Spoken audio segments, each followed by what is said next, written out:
Ladies and gentlemen, welcome to the Musician's Mentor podcast.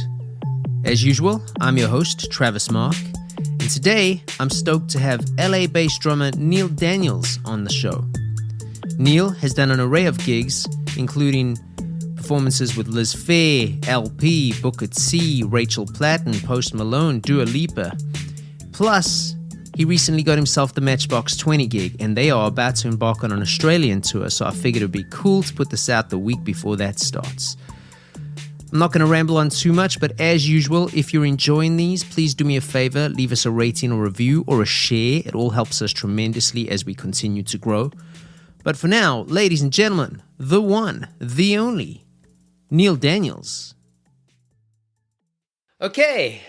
Neal Daniels, thank you so much for joining me on the Musician's Mentor podcast. I'm looking forward to our chat, mainly because you play with some of my favorite artists. And, it's a bit weird. I always ask my guests to do this. It's just the format of the show, really. But I ask, could you potentially give us an introduction on yourself? Rather than me doing it for you, I'll do one in post. I know a lot about you from doing my research, but I try and get the listeners to understand where you're coming from on this interview. Well, drummers love talking about themselves, so this is a dream. My name is Neal Daniels. My short introduction: I was born in New York, raised in Chicago, and I moved out to LA in 2009 to study at the LA Music Academy, and that started my whole journey here. So I've been out here playing and living since 2009, and now I play with Matchbox 20, Liz Phair, LP, and quite a few more. But I live here in Los Angeles, and I have a studio here in my house where I am now, and that's the short intro. Perfect, man. So, I read that you were born in New York, raised in Chicago, landed up in LA. You just mentioned that you studied in LA. I know we're going to probably leave out like a few bullet points along the way, but tell me a little bit about a couple things. Firstly, what were those moves, especially the move from New York to Chicago, originally for? Was that family-based, or was that already trying to pursue music stuff? And then once you get to LA, and again, probably leaving out a chunk of your life here, but where or what was the first point that you can remember where you thought that you might be able to do this music thing as a career? Part A, I moved to Chicago when I was like 5. Okay. It wasn't anything music related at that time, being only 5. But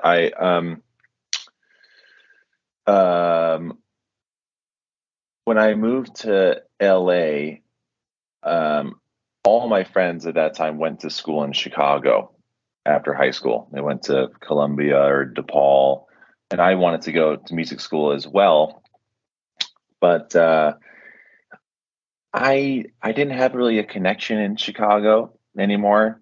My dad passed away when I was in early high school. He was a drummer. I needed to get out. I went to a summer program at LA Music Academy, and it was felt it was calling my name. There was something cool about being the first one of all my friends to move out to LA. It just felt different and cool.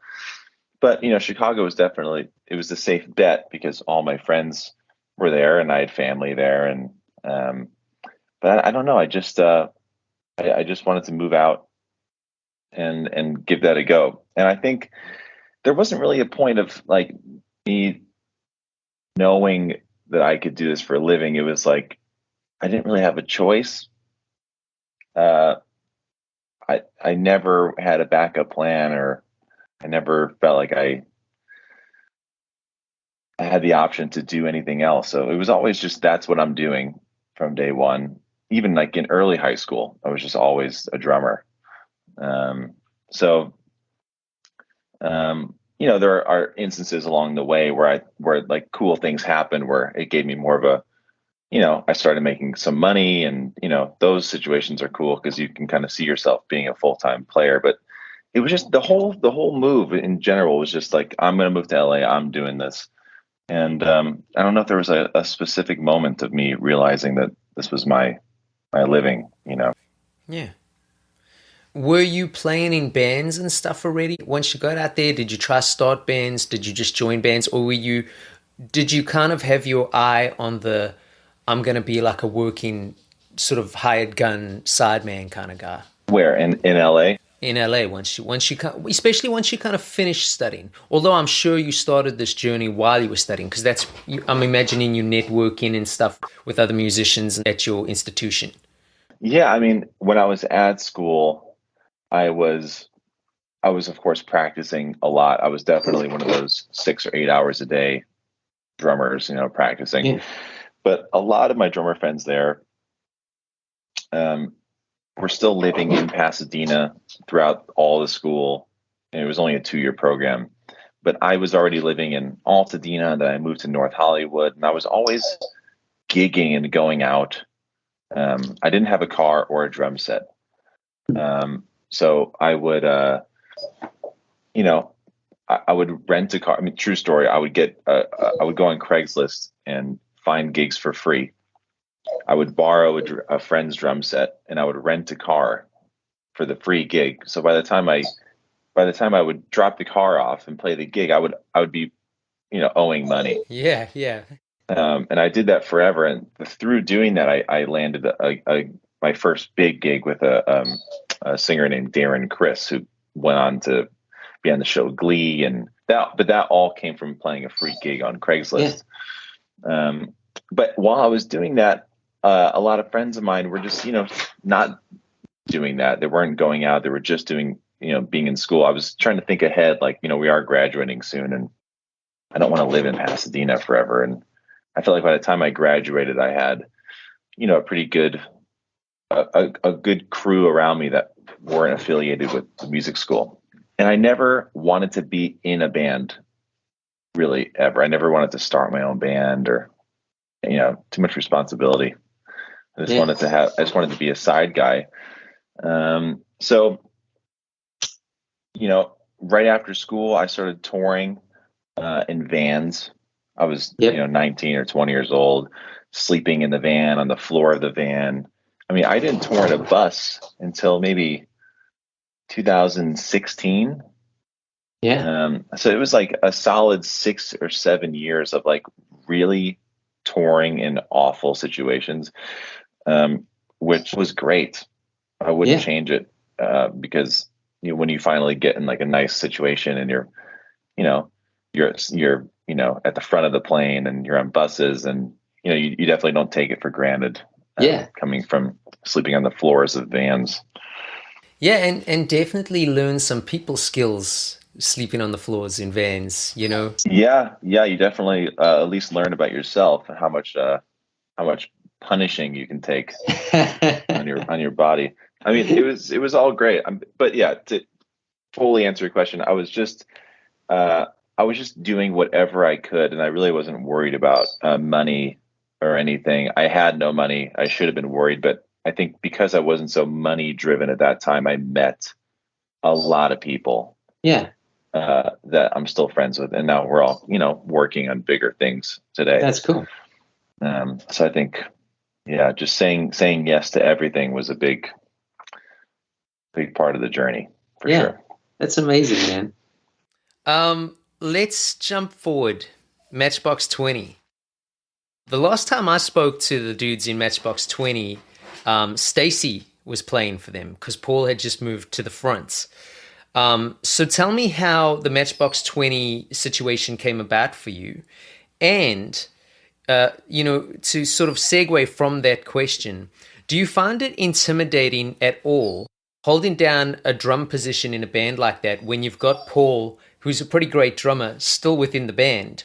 Or if you take that out of the equation, which, I don't think is necessary, but if you do you find it intimidating knowing that, session guys like Stacy have also held that role? Yeah. I mean, Stacy's one of my best friends and one of my favorite drummers ever.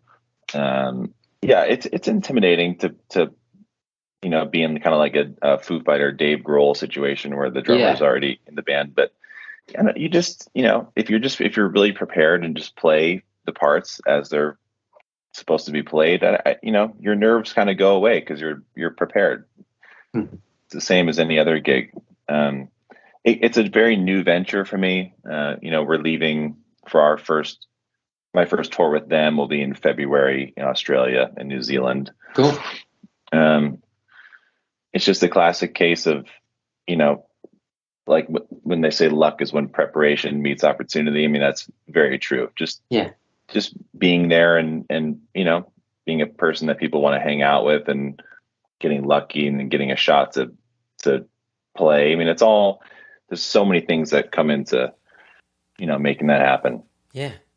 Just the right place at the right time. Okay. So again, it kind of relates to what we were just talking about, but your credits are quite impressive. I saw that, obviously you mentioned like LP and stuff like that. Post Malone, Dua Lipa, we just mentioned Matchbox 20. When you find yourself in these situations, I want to sort of more delve into if you've ever had auditions for these kinds of situations versus just maybe being referred. Now, again, I'm spitballing because I'm not sure if that has happened for you. And I know that like the cattle call thing isn't a popular discussion. A lot of guys actually don't get gigs like that. It's more a bro hookup kind of thing. But if you've had auditions, especially with some of these really established acts, what do you do to keep calm and collected in those situations? Is it, again, a make sure you know the parts, go in the prepared situation? Or do you have like any kind of like, at this point, especially with some of the credits you've had, do you ever go into any of these situations thinking, well, I've done this, this, and this, so of course it's going to be cool? Or do you still go in there with those credits thinking, I wonder how this is going to go, is what I'm trying to ask. Well, no matter what, credits do help your cause when you're auditioning. If you're auditioning for something that's in the wheelhouse of the stuff you've already done, that could, of course, help. If you were auditioning for a metal band, but you've only played with people like a Rachel Platten, like I played with her, Dua Lipa, you might not get the metal gig. But if you played with, for instance, Meshuggah, and you're auditioning for some, it's like you're already in the wheelhouse. So credits do help. But I've done a lot of auditioning, and of course, being prepared is 90% of the battle. But I'll take that back. 50% of the battle, being prepared. You're expected to be prepared. Everyone that goes into the audition is going to crush it. Yeah. So the other half is being prepared with everything else, like what they look like, how you dress. Are you going in there looking like you have the part already? Which is, I think, something that more people should think about.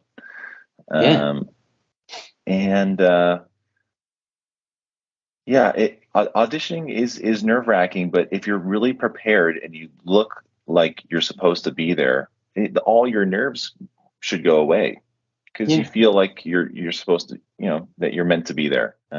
So a lot of people in our world and a lot of friends of mine hate auditioning, but I love it. I love going in there and dealing with the nerves, and it's just it's fun. It's fun for me. Yeah. Maybe there's something wrong with me. No, I think that's cool. Maybe a bit of a thrill, like keep you on your toes kind of situation. Yeah. I think anyone that's nervous about auditioning, the more prepared you are, and the more you know about the artist, and the more you look like you're supposed to be there, I bet you anything your nerves will go away. Yeah. An ignorant question, perhaps, and not actually part of my research, but this look like you're supposed to be there thing, that's quite a good way to look at it. Were you kind of image conscious about bands you were playing with from the start, or is that something that developed once you got involved with these slightly bigger, I'm going to say pop acts, just because, it's all about a package? Yeah. I definitely was not thinking about that early on. I was I learned, it took me a long time to learn a lot of this stuff, but just from doing it a lot and failing. Um, I just think, if you're playing with someone like LP, for instance, who's has amazing style and wears Saint Laurent exclusively and, looks like $1,000,000 when you go out to lunch, you're not going to go in there wearing sweatpants and Converse, you know. Um, but a lot of people did at that audition, and it just blows my mind. So of course I went in, I wore my nicest pair of pointy black boots, and the first thing that she said to me when I walked in was, "Hey, nice boots." Nice.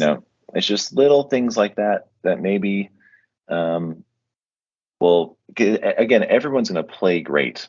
So if everyone's going to play great, then what's going to separate you from everyone else? It's, little things like that.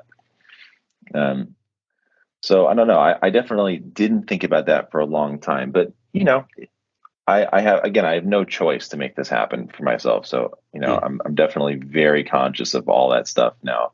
Yeah. And just, it's just good to pay attention to those things. I just want to sort of back up a little bit as well. You said the no choice thing twice, and you mentioned that your dad was a drummer. So what sort of age were you when you started messing around with music? And was it drums straight away, or did you dabble with anything else? No, well, my dad was not a drummer for a living. There was always drums in the house, and he played since he was a kid, but he was in the clothing business towards the end of his life. But no, I was a metal kid, so I was like playing metal guitar and singing in a metal band in the 8th grade and early high school. I don't come from a money family situation, so it's just like, but this is my life, and there's just no one to fall back on, besides me. Yeah. So I will. I just I do everything I can to make sure that I put myself in situations and have the best chance of making it happen. Yeah. So I'm just really just really careful, and I pay a lot of attention to details about things and how people look and what people say, and just always paying attention to things to give myself the best chance of coming out ahead. That's great. Let's switch gears a little bit. I want to talk about your studio, Whitefish Studios. I saw that that's been going since 2020. Talk me through the motivation behind setting the studio up. How's it going? And, can you talk me through your thoughts on versatility in general, especially within the music industry? Do you feel like the industry is still at a place where somebody can potentially just focus on one thing and make money in that thing? I mean, it's different for everybody. I started my studio because of COVID, and I never owned a microphone before COVID. I avoided it at all costs. Just liked recording somewhere else, but I never wanted to be the guy that had mics and all that stuff going on. Now I have full on remote studio here in my house, and I record all the time. But I don't advertise it as much as I could, not even close, because I'm a touring guy. That's what I want to do, and I find that a lot of people spread themselves very thin. Maybe that's the wrong term, but they do a lot of things: producing, recording, touring, teaching, which a lot of people will say you have to kind of have all these things to make it happen, and that may be true. But for me, when people think of me, I want it to be touring guy. And sometimes I feel like I'm just careful about throwing a lot of things out there that I do, because I just want to be thought of right away for touring situations. Yeah. So I do have the studio, and it's been a great, learning curve for me to, finally learn how to use Pro Tools, and it's helped my playing a lot. To always have a full on in-ear mic or in-ear setup here, and mics set up all the time, and it just gave me another skill set. So do I think it's necessary that you do everything? No, but I do think it is. It's a skill everyone should have, for sure. Not sure if that answered your question. Yeah, no, it's quite cool. I like the fact that by focusing on trying to be the touring guy, I hate to use the word brand, but it's almost like you create a brand, turning into, when people think of that, that's a great way to look at it. You mentioned touring there. I was going to get into a little bit later, but let's just jump into it now. Couple things. One, do you have any touring horror stories that you could share just for a laugh?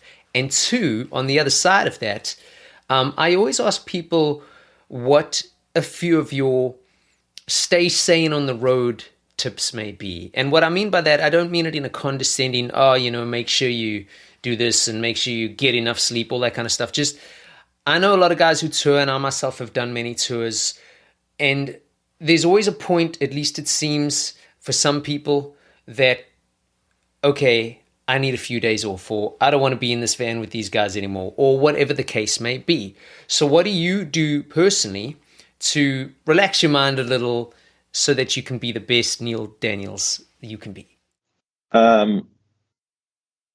Touring is very hard. You're surrounded by people all day, and there's people in your space all day. And people have family and kids and, animals and things that you miss at home. So it's very difficult. For me, the number one thing, two things. Going to the gym is my keeps me sane. I always find a gym every day, even if I have to buy a day pass on an off day. I always go to the gym. That's huge for me.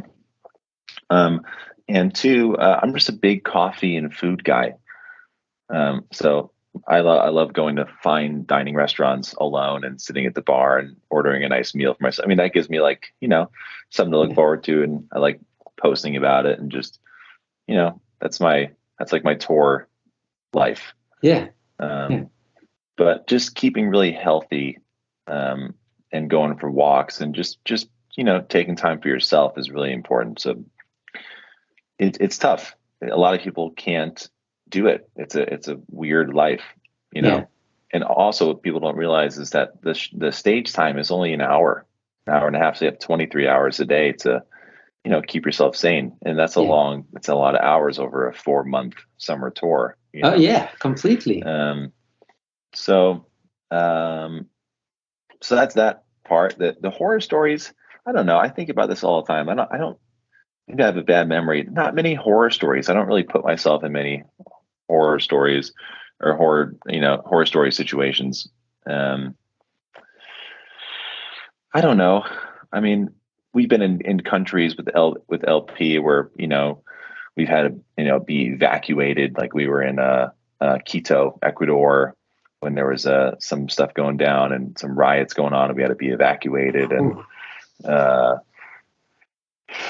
don't know. We've not many horror things. Just lots of stories in general, but nothing too crazy. I guess I've been lucky, but it's all pretty normal tour stuff. It makes for a cool story if you ever want to write a book one day. Yeah, I do have a little notes section on my phone where I keep, That's amazing. Some stories. Yeah. Just jumping back to the studio, Neal. When you're tracking at your studio, because it's a home studio, I'm assuming you're engineering yourself, right? Yep. Okay, so what has been the hardest part for you in that regard? I know you said you didn't have any microphones and stuff like that, but did you know about audio? Was that something they taught you back when you were studying music, or did you figure this out kind of yourself during the COVID lockdown? Not kind of myself, all by myself, for sure. I didn't know anything about anything, and I was pretty ignorant to recording. All my friends got into it, and I just didn't care. I didn't want to be a part of it. So no, I went all in. I bought everything at once. A couple of X8Ps at the same time, and a bunch of mics and speakers, and a Kemper. I don't need a Kemper. Bought a Kemper. Two monitors, keyboards, and all the mics and mic stands and cables and everything. I mean, it was a big, it was a big purchase. But I just needed to do all that at once to get myself in it.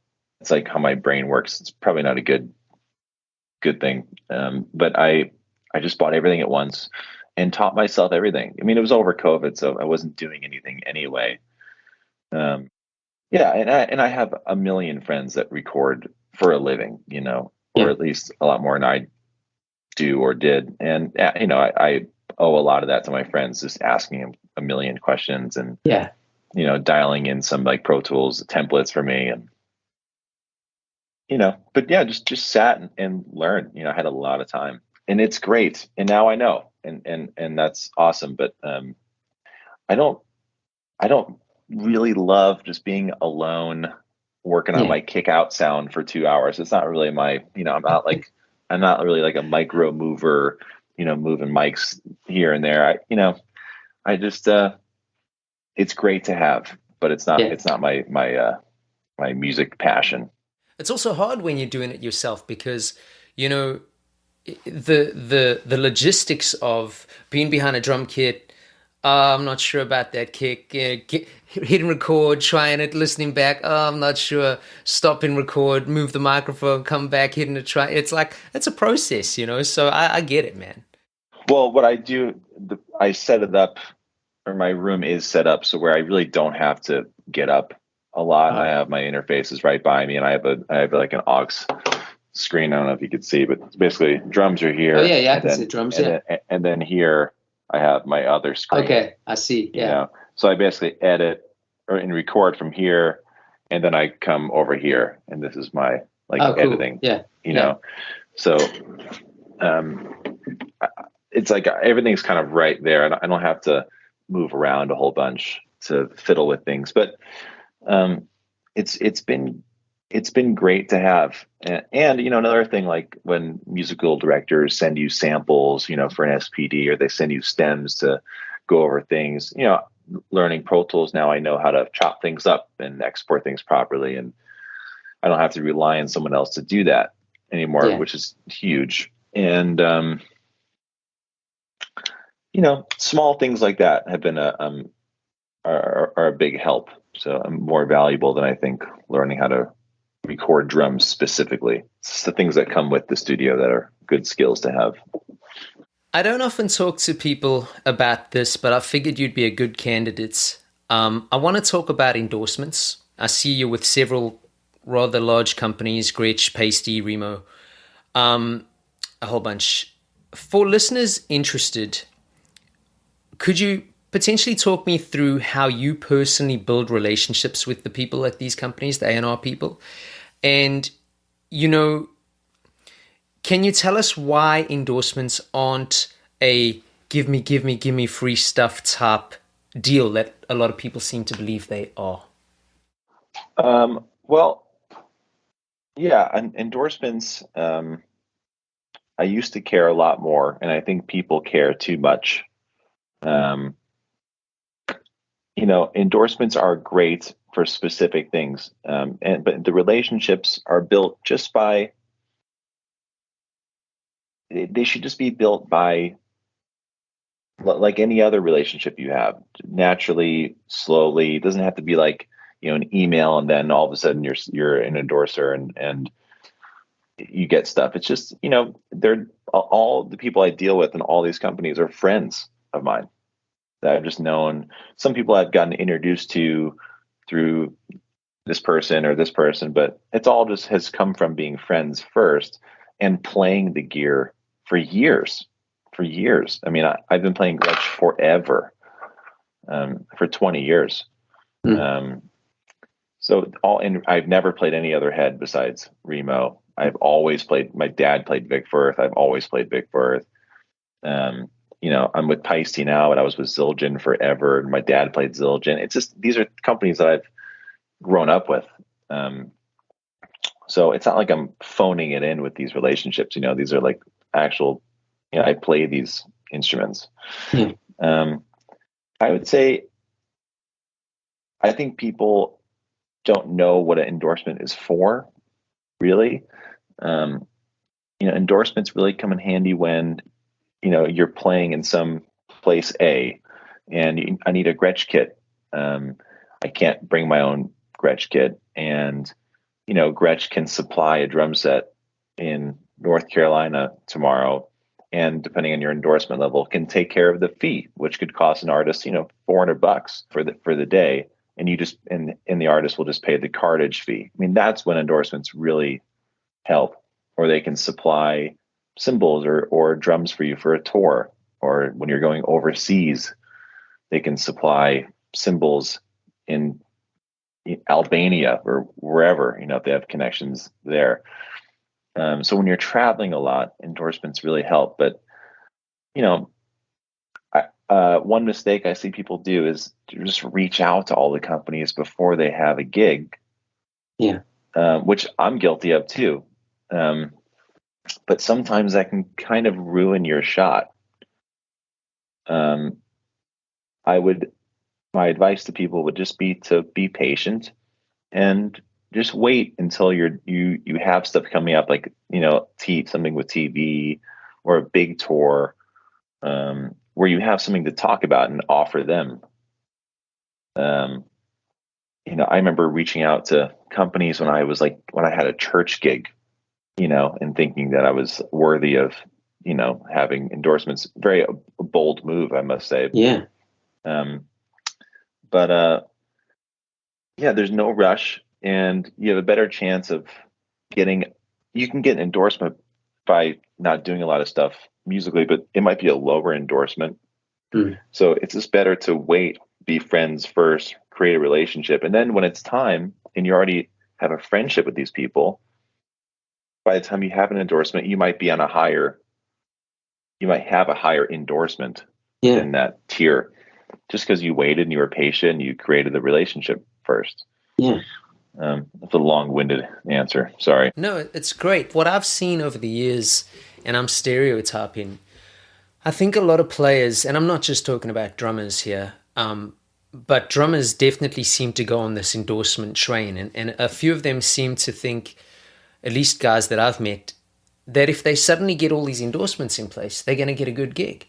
And it's like, that's not how it works, dude. Like, I just don't understand why some people have that in their head. Hey, if I become a Zildjian guy, I'll get this gig. And you're like, Zildjian's not going to get you a gig, bro. Like, it's not how it works. It certainly looks good on your Instagram, but no one cares, really. Yeah. And it's kind of like the same theory of, I need this compressor because this song needs that, or I need this microphone because this vocal needs that. It's never the case. Gear never makes the song great, ever. Yeah. If the song's great, the song's great. If you're great, you're great. You don't need a cymbal endorsement to make yourself better. I mean, it doesn't. None of that stuff matters at all. So, I would just be patient and let it happen, and only reach out when use your first opportunity to reach out when you're really doing something cool to give yourself the best chance of getting in the door. Yeah, good advice, man. Yeah. I know we've jumped a little bit back and forth here. I just want to ask one more question about the touring vocation, the touring side, the higher profile side of touring. Have you got any advice that might help guys who are working locally within their scenes or hoping to try and get into that line? Just any tips that they could potentially do or steps that they could potentially take that might eventually lead them there? Many things. One, where is your local scene? If your local scene is somewhere other than a major music city, before any of this advice makes any sort of sense, you have to move to a place where those gigs are happening. So LA, number one. I wish it wasn't, but it's just a fact. The pop scene is here. Nashville, Chicago, not really. New York, sort of. I'd say LA or Nashville, and New York, top three.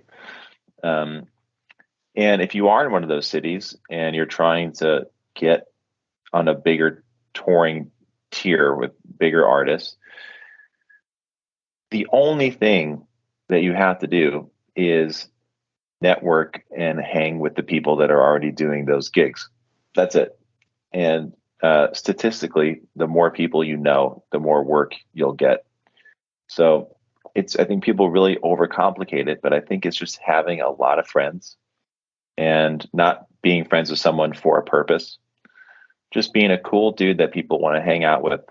Because remember, you're on a bus with sometimes 10 other people, and you want to be like waking up and being like cool with everyone immediately, right away, not being weird, and just being a cool person that people want to bring out on tour. And to get there, just hanging with people that are already doing those kind of gigs, that's your ticket. Yeah. That's really it. I mean, it's just not very complicated. Just surrounding yourself with people that are already doing it. Yeah. And if you do that, you'll be fine. And it just takes time. It takes time to build relationships, or to a point where, we just met, but, to a point where like either one of us would feel comfortable calling each other to sub on a big stage. Yeah. It will take a while for us to feel comfortable, really trusting each other to do that. So just being here and being consistent and staying in touch with people. And that's really it. Yeah. That's just a simple but truthful answer. And to dig a little bit deeper for people who are more introverted, who maybe don't like to network, I always tell people to go to gigs. Like, just go to gigs. If you like the band, say good job to the band, that kind of stuff, right? Like, try and network. But I think, and I've had this discussion before, but I feel like there's a lot of people who've grown up different to how I grew up, and I'm not trying to include you in this, but I didn't grow up with a phone in my hand. Phones came later. So you were used to talking to people. Like if you were in a room of people and they were all standing around, you could break the ice with a stupid joke or whatever it may be, right? Now, a lot of people grow up with phones in their hands. And so the moment they feel slightly insecure or weird, quickly put the phone in your hand, right? So it's almost like a safety blanket. So for people who aren't comfortable kind of putting themselves in situations where maybe they just want to talk to, hey, they saw you drum, hey, Neal, good job, bro. Instead, they kind of they want to say it, but they just don't know how. You got any tips for guys like that? Get over it. I like it. Get over it. You have to, this is a industry where there is a lot of competition. There are a lot of drummers, and most drummers here, I mean, we could all do the same gigs. This isn't rocket science. You're playing drums, you're keeping time, you're learning songs. A lot of people can do the same gigs, and there's a lot of competition. So you just have to you got to get yourself out there. And, sitting in your practice room for 8 hours a day is not going to do anything for you. If you're trying to get gigs, none of that stuff matters. No one cares about your licks. No one cares.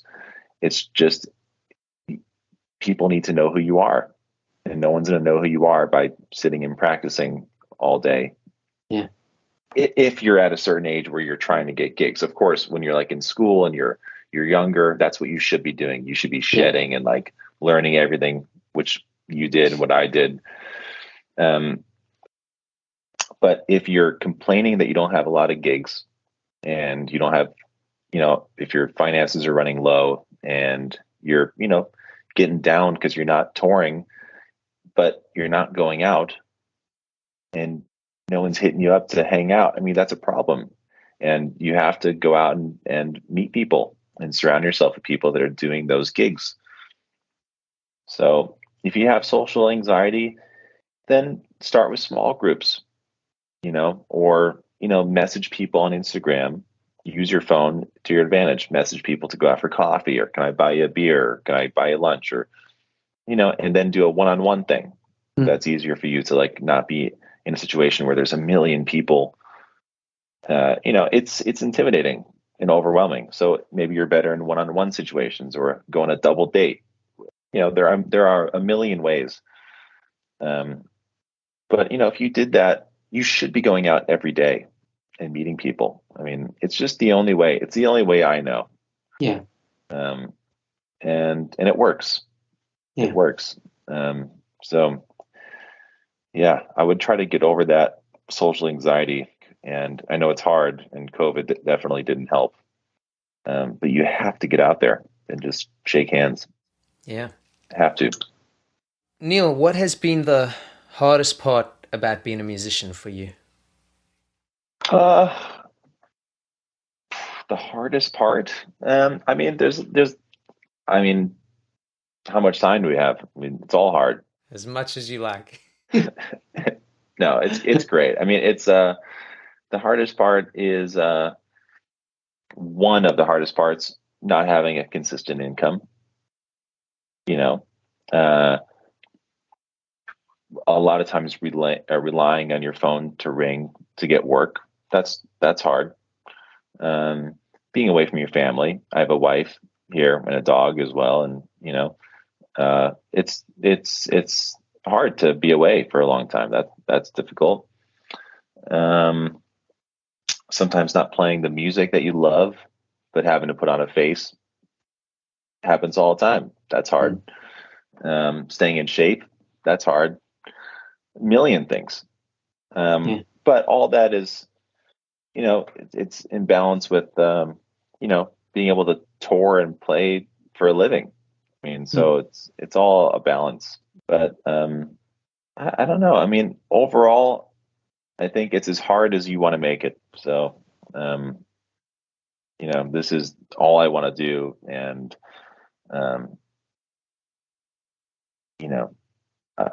I try not to make it too hard for myself, and try to remind myself that I'm, playing circles for a living.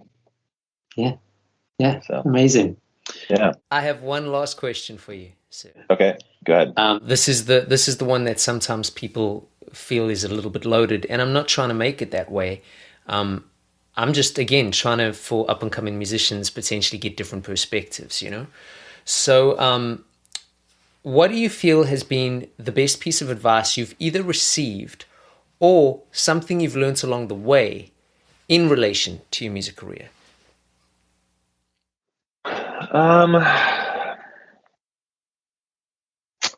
Best advice I've gotten. I don't know. These are hard questions, and I'm sure as soon as we hang up, I'll think of a better answer. I don't know. I mean, I think I instead of advice, I mean, I learn a lot from seeing what other people do and how they handle situations. One thing, I think it's just important to remember to step back and look. If you're ever getting grumpy or frustrated that this isn't perfect or this isn't perfect, it's not, it's not your show. Your name is not on the billboard, and you're not selling tickets. So it's important to stay in your lane. Yeah.